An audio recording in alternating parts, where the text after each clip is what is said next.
Nitshill was a vital part of the Industrial Revolution. Originally a farming community, with places like Crookston Farm, Kennishead Farm and Ward Hill.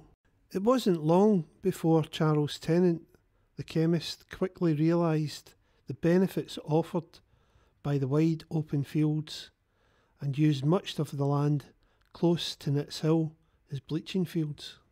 The inventor Charles Mackintosh established alum works on the banks of the Levern Water in what is now Househill Park.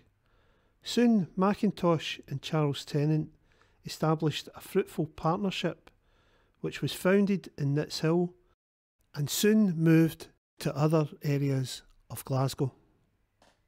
We are now approaching Nitshill. Please mind the gap when leaving the train.